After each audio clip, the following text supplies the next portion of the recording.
Hey everybody, today I'm talking about 3 strengths that INFJs have that are often thought of as weaknesses. We think of it as our weakness.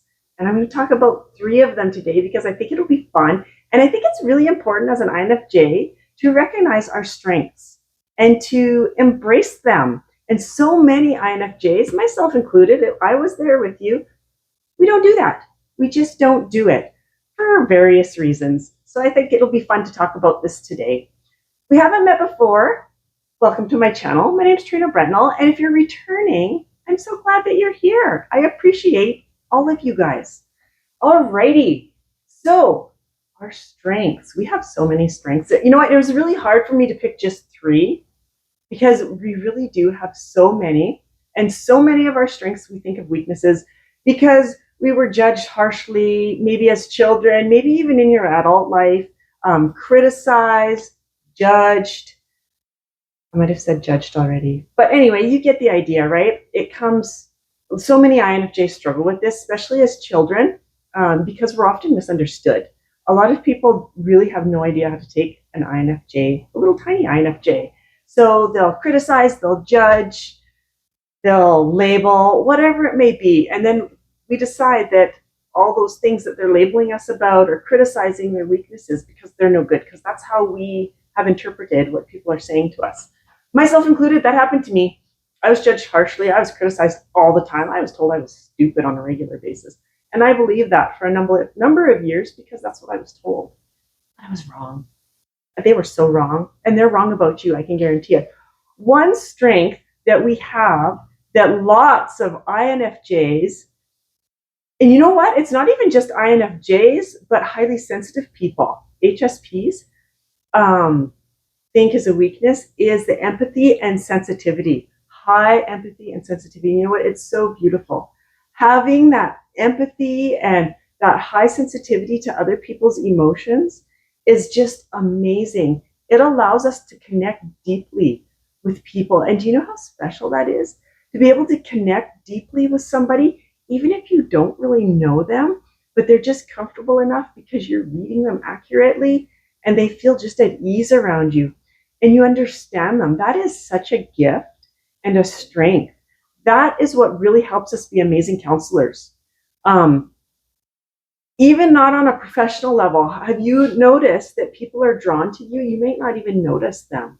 You might not even know them, sorry, but they're drawn to you and they just sort of spill the beans on their life and you're sitting there like, oh my, I don't know you. You're talking a lot, right? But that's why, is because we have that. It's because of our empathy and our sensitivity, because we can just connect with them deeply and understand them, and people crave that. It's a gift. It's a gift, but we think of it as a weakness because it causes lots of vulnerability to our emotions and to other people's emotions. Like, we feel very vulnerable and it leads to being emotionally exhausted.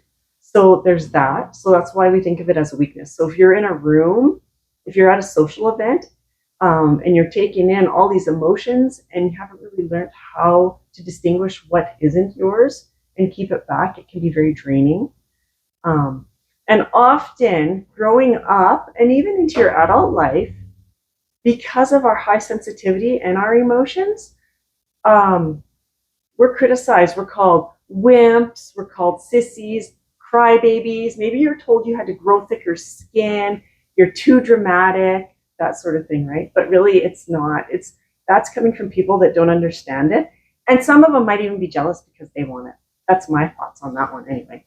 The next one, number 2, is our intuition and our insight. That is a huge strength. This is one of my favorites, actually. An INFJ's intuition, because it's introverted intuition, is so fascinating. I'm working on a course I'm going to do for you guys. I'm just working on it, writing it up, and I'm going to start sharing it with you guys. I'm going to host a course. I'm very excited about it, so I had to tell you about it, on our intuition, because so many INFJs don't utilize it. I have no idea how to use it. I didn't until just like, I don't know, a few years back.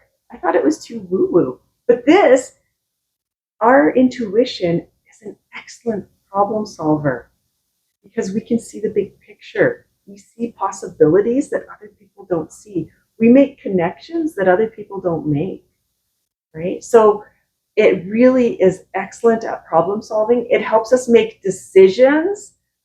It does. Even though it's also the culprit of getting drawn into overthinking and overanalyzing and getting down that rabbit hole if you're not careful, it does help us make decisions that are in alignment with our values and our goals if we use it correctly and be mindful of getting dragged down that really dark rabbit hole of overthinking and indecisiveness. Next, we have, this is a cool one too, daydreaming. Our daydreaming is actually a strength, you guys. Did you know that? Lots of us have been called dreamers, and not in a nice way. Oh, they're daydreaming again.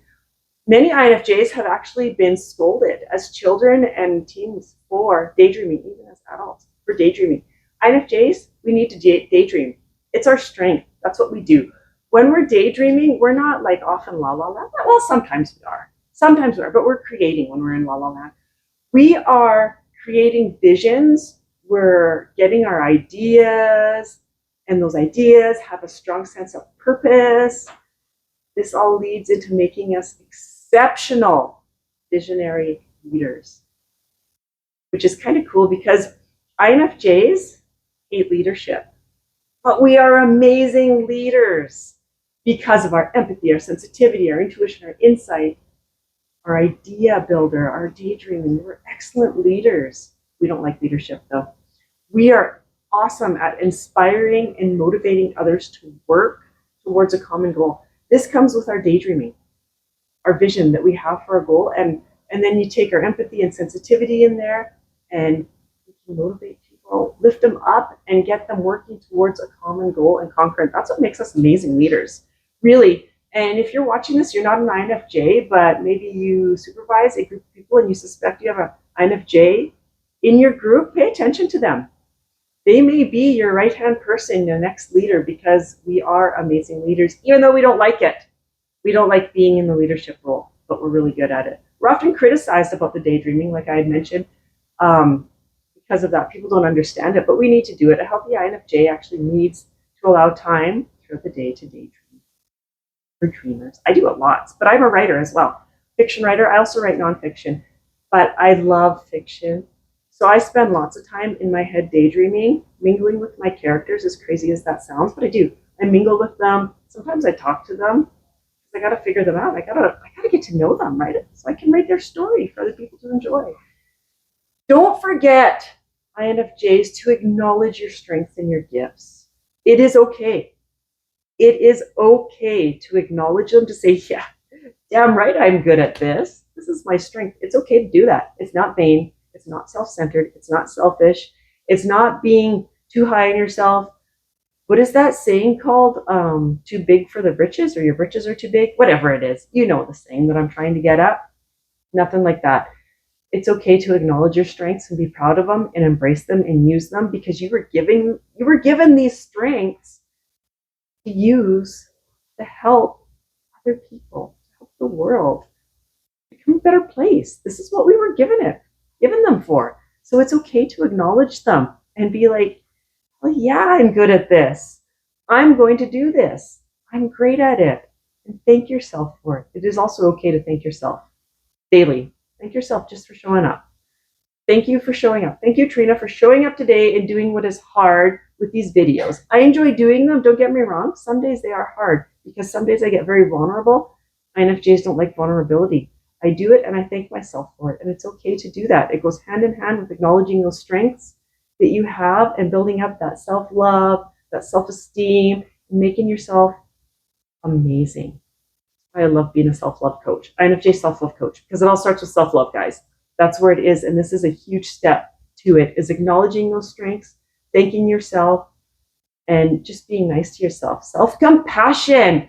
If this was helpful, please give me the thumbs up. I'm done rambling now, because now I'm just rambling. Please give me the thumbs up. Please share this. Share this video so we can help more INFJs. There's so many out there that are struggling, I know, and there's limited resources for INFJs because we're rare. We're a rare breed. We're one of the rarest personality types. So there's not a lot of resources out there that work. Some of the resources aren't actually from INFJs, so they really aren't understanding, and some of them just don't work, right? So give it a share. Give me the thumbs up. And if it feels right, subscribe to my channel because you just never know what I'm going to be talking about. Anyway, thank you so much for joining. I appreciate it. Remember, you're amazing.